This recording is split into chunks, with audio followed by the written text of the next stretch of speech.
ললিতা বিশাখাকে বলছে, রাধারানী বলছে, ওরে ললিতারি ওমা, প্রত্যেকের কিন্তু একজন করে সখী থাকে, কি গ্রামে হোক শহরে হোক, থাকে না একজন বান্ধবী থাকে, একজন সখী থাকে, যা হোক আর যাই হোক না কেন।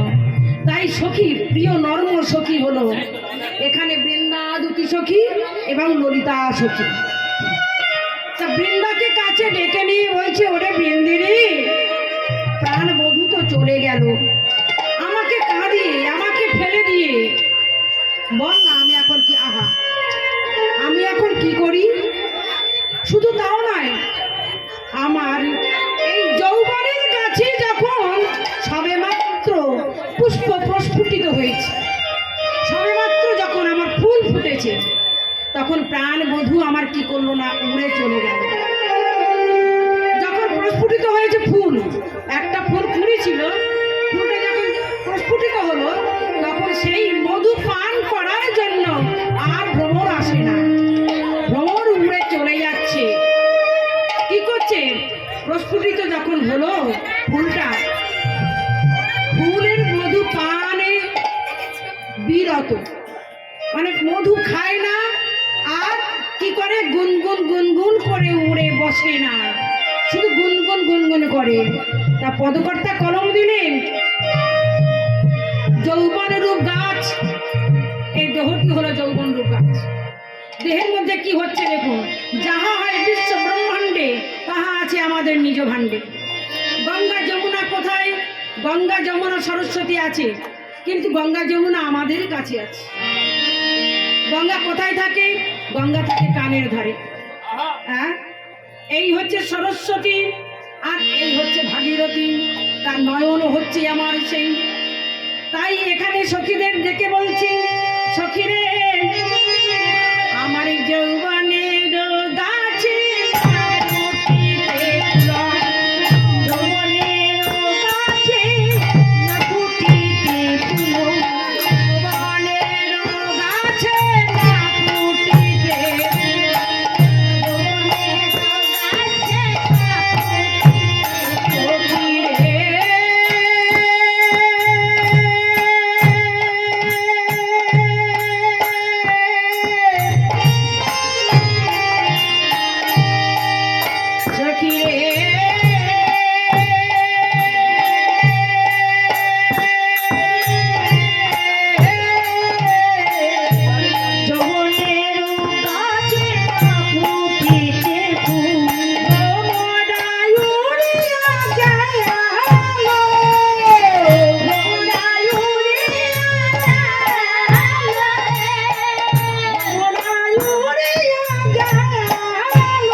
ফিরে এলো না। ওই কাল কাল বলতে বলতে বধূ যে কালে খেয়ে গেছে, আর বধূ এলো না। কেন গো মা? শ্রীরামের অভিশাপ, শ্রীরাম সখা অভিশাপ দিয়েছিল, রাধে তোমাকে শত বরষ কৃষ্ণহারা হয়ে কাঁদতে হবে। কেন কেন গো বাবা? না, অনাদি আদি ভগবান নৌকা বিলাসের সময় বিরজার কুঞ্জে প্রবেশ করেছিলেন। বিরজার কুঞ্জে প্রবেশ করাতে এই শ্রীরাম সখাকে রেখে গেছিলেন দাড়ি, দাড়ি রেখে গেছিলেন এই দরজার ধারে, ওই গেটের পাশে দাড়ি রেখেছিলেন, যেন রাধা রানী না এসে প্রবেশ করতে পারে। আর ওই বিরজার কুঞ্জে যে প্রবেশ করেছিলেন, ওই দেখলেন কে না, চন্দ্রাবলীর এক সখী। হ্যাঁ, সেই সখী দেখে এসে ছুটতে ছুটতে ছুটতে ছুটতে এসে রাধা রানীর কাছে এসে বলছে, রাধে রাধে, তোর প্রাণবধূ কোথায় গেছে জানিস? বলছে, কোথায় গেছে রে? ওই যে বিরজার কুঞ্জে গেছে, আমি সত্যি সত্যি দেখে এলাম। যা না, একবার তুই যা, দেখে আয়। ও মায়েরা, রাধারানী তো বিশ্বাস করতে পারছে না যে না, কোনোদিন তো আমার প্রাণবধূ বিরজার কুঞ্জে যাবে না। কিন্তু তুই যখন বলছিস কেন এলো না, তাহলে আমি একবার চেষ্টা করে দেখতে পারি। এই বলে রাধারানী আমার এক পদ দ্বিপদ করতে করতে বিরজার কুঞ্জের দিকে এগিয়ে গেলেন। বিরজার কুঞ্জের দিকে যখন গিয়ে দেখে, দ্বারে গিয়ে দেখে শ্রীরাম দ্বার রক্ষার ভার নিয়ে আছে, দুটি বাহু প্রসার করে দাঁড়িয়ে আছে, কাউকে ঢুকতে দেবে না। রাধারানী বলছে, শ্রীরাম শ্রীরাম, ও শ্রীরাম, দ্বার ছেড়ে দে, দ্বার ছেড়ে দে, দ্বার ছেড়ে দে,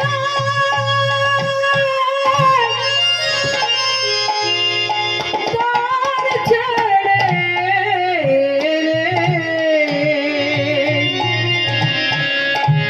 আমি দ্বারে প্রবেশ করব, প্রবেশ করিব, দ্বার ছেড়ে দে, একবারে দ্বার ছেড়ে দে, দ্বার ছেড়ে দে বলছিস না, ছেড়ে দে, দ্বার ছেড়ে দে। বারবার বলাতে শ্রীরাম দ্বার ছাড়ছে না। না না, আমি দ্বার ছাড়বো না। সেই গোলকের প্রতি, গোলকের বিনা, গোলকের প্রতি বিনা অনুমতিতে আমি দ্বার ছাড়বো না। সেই কৃষ্ণের বিনা অনুমতিতে আমি দ্বার ছাড়বো না।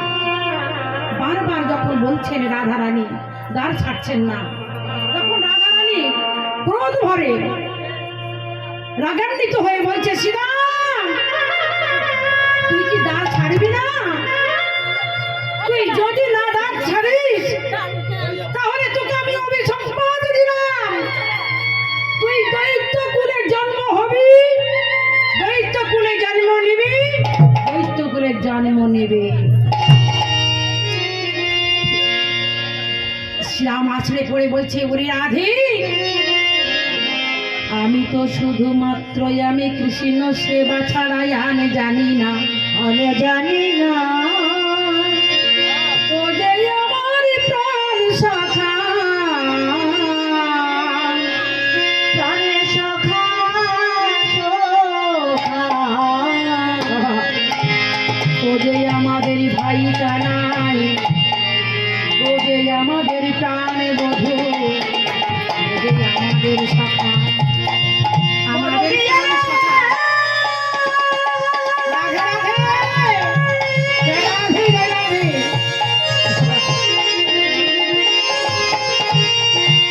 মধুপ্রিয় ভাই রে, ভাই রে,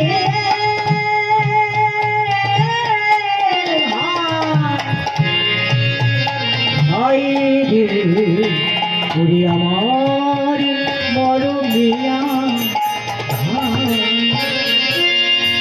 রাধে, তুই যখন এমন করে আমাকে অভিশাপ দিলি,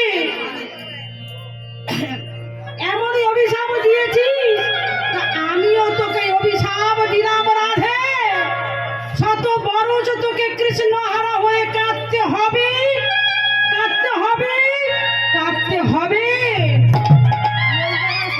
রাধারানী আছড়ে পড়ে বলছি, ওরে শ্রীরাম, তুই আমাকে এই অভিশাপ দিলি কেন? আমি তো শুধু কৃষ্ণের চরণে ছায়া, আমি জানি না কৃষ্ণ আমার প্রাণ ধন, আমার প্রাণ বধূ, তুই এমন ভাবে কেন অভিশাপ দিয়েছিস? রাধে, তুই যে আমাকে অভিশাপ দিলি যে তোর দৈত্য কুলে জন্ম হবে।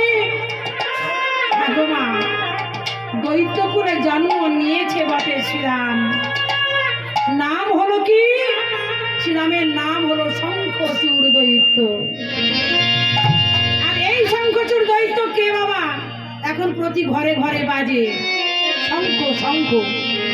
শঙ্খচূড় দৈত্য নামে তিনি আবির্ভূত হলেন। কিন্তু এই শঙ্খ তখন বলছে, রাধে, আমাকে যদি তুই অভিশাপ দিবি, সারা জীবন তো আমি কৃষ্ণ সেবা করে এসেছি, তাহলে তুই আমাকে একটা উপায় বলে দে।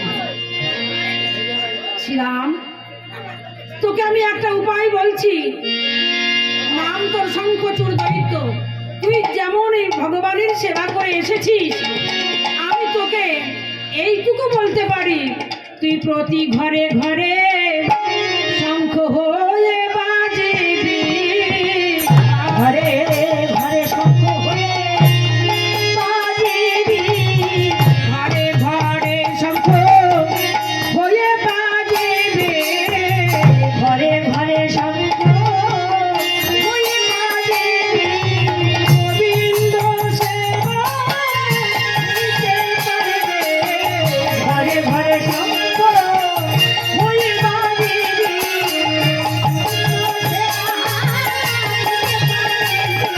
ঘরে ঘরে শঙ্খ হয়ে বাজিবি, ঘরে ঘরে তুই শঙ্খ রূপে বাজবি। আর তুই যদি না বাজিস, হরি ঠাকুর সন্তুষ্ট হবে না এবং আমার গোবিন্দ সন্তুষ্ট হবে না। তাই মা, রাধা মাধবের যেখানে পুজো হয়, শঙ্করধ্বনি না হলে কিন্তু আমার গোবিন্দ সন্তুষ্ট হন না। আর রাধারানী কি করলো গো? শ্রীরাম, আমি যেমন তোমার উপায় বলে দিয়েছি, তুই ওই আমার উপায় বলে দে। আমি তো ছোটবেলা থেকে ভগবানের সেবা করে আসি, তুই আমায় অভিশাপ দিয়েছিলি। রাধে, তোকে আমি বলি, এই শত বরজ কৃষ্ণ হারা হয়ে তোকে কাঁদিতে হবে, কাঁদিতে হবে। তবে তুই যেদিন যাবি বিরজার কুঞ্জে, এই বিরজার কুঞ্জে গেলে তোর প্রাণ বধূর সাথে তোর দেখা সাক্ষাৎ হবে। বলি সেই সময় বধূকে পাবি, সেই সময় বধূকে পাবি, সেই সময় বধূকে পাবে।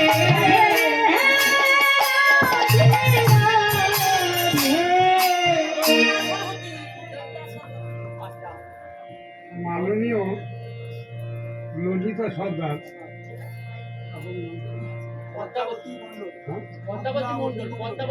মাননীয় পদ্মাবতী মণ্ডলের গান শুনিয়া সন্তুষ্ট হইয়া টাকা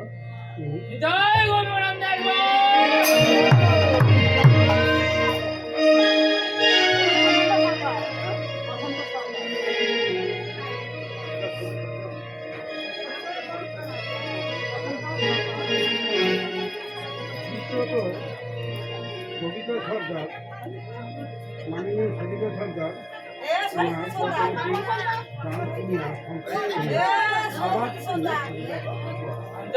সরস্বতী সরকার, সুন্দর যশোদা দুলাল, ওই সঙ্গে আরো একজন বসন্ত সরকার, সরকার সরকার বসন্ত সরকার পদ্মাবতীর গান শুনিয়া সন্তুষ্ট হইয়া আরো 100 টাকা উনি উপহার।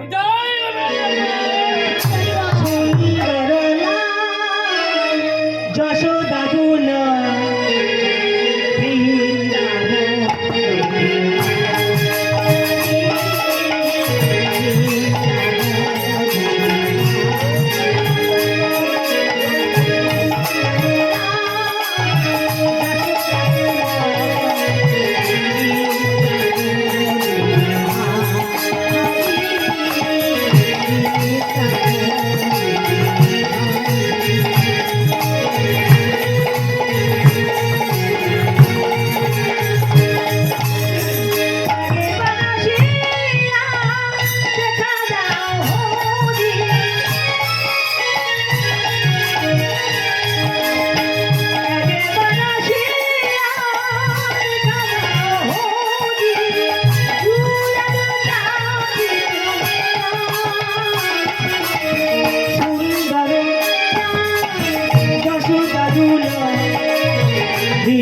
যেসব ভক্তগণ আমার রাধা মাধবের এই কীর্তন শ্রবণ করে রাধা মাধবেরই চরণে যে টাকা দিয়েছেন, 100 টাকা বা 10 টাকা 20 টাকা করে যে দিয়েছেন, আমি তাদেরই কাছে ভগবানের কাছে কামনা করি তারা যেন আজ ভক্তিরূপী নৌকা হয়ে ভগবানের কাছে তারা যেতে পারে।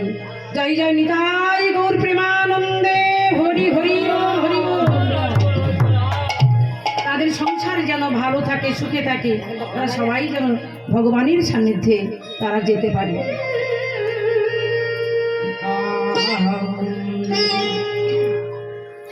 তাই এখানে ভগবানের কাছে রায় ধরে কেমন করে যাচ্ছেন দেখুন। চন্দ্রা বলি সেই বিরজার কুঞ্জে, জয় রাধা, বিরজার কুঞ্জে প্রবেশ করলেন। বিরজার কুঞ্জে প্রবেশ করে দেখি, বিরজা আমার কি হয়েছে গো? ভগবান বলেছেন, দেখো বিরজা, তুমি নদী হও, তুমি নদী হও, আর তোমার পক্ষে আমি বিহার করব, তোমার মনোবাঞ্ছা আমি পূর্ণ করব। ভগবান আমার কি করলেন? সর্পরূপে বিহারে করেছে। হ্যাঁ, সর্পরূপে খেলা করছে বিরজার পক্ষে। হ্যাঁ, সর্পরূপে বিহার করছে কোথায়? না বিরজার পক্ষে। বিরজা তো নদী হয়েছে, আর সর্পরূপে বিহার করছে, অর্থাৎ কড়াকড়ি করছে। এদিকে ভগবানের কৃপা যোগমায়াকে স্মরণ করে রাধারানী কি করলেন? ময়ূরী মূর্তি ধারণ করলেন। ওমা, ময়ূর ময়ূর ময়ূর মূর্তি ধারণ করলেন কেন? সাপকে গ্রাস করবার জন্য, মানে খাওয়ার জন্য। ময়ূরের খাদ্য কি? ময়ূরের খাদ্য হচ্ছে সাপ। তা ময়ূরের খাদ্য সাপ। তা ময়ূর যখন সাপকে গ্রাস করতে গেল বা খেতে গেল, বুঝতে পারছেন, যখন খেতে গেল তখন কি করলো? গোবিন্দ আমার কর জোর করে বলছে, রাধে রাধে। গোবিন্দ নিজ মূর্তি, গোবিন্দ আমার নিজ মূর্তি ধারণ করে বলছে, রাধে তোমার চরণে আমার এই মিনতি,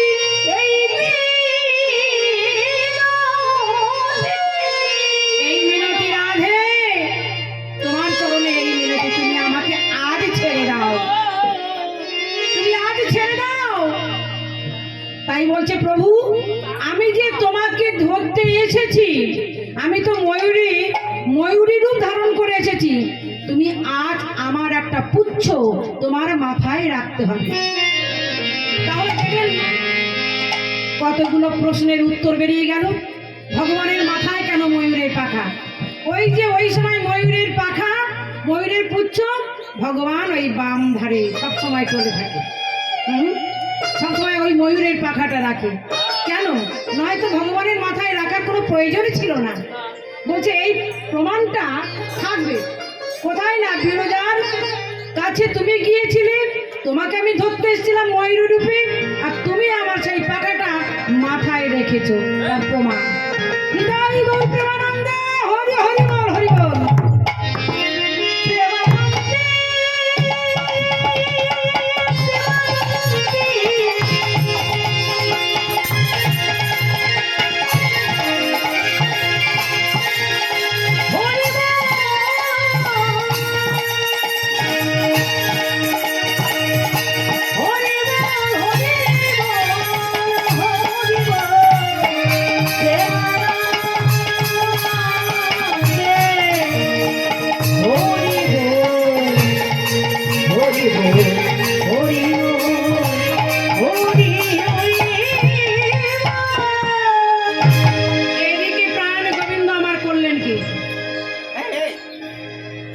এদিকে প্রভাসের যজ্ঞ করবার জন্য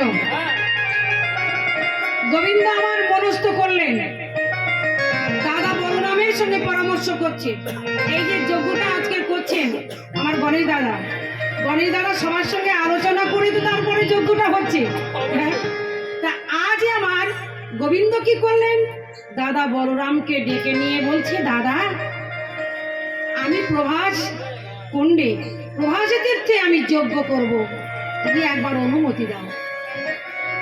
দাদা বলরাম বলছি ভাইরি, যজ্ঞ করতে হলে তো মাতা পিতার অনুমতি দরকার।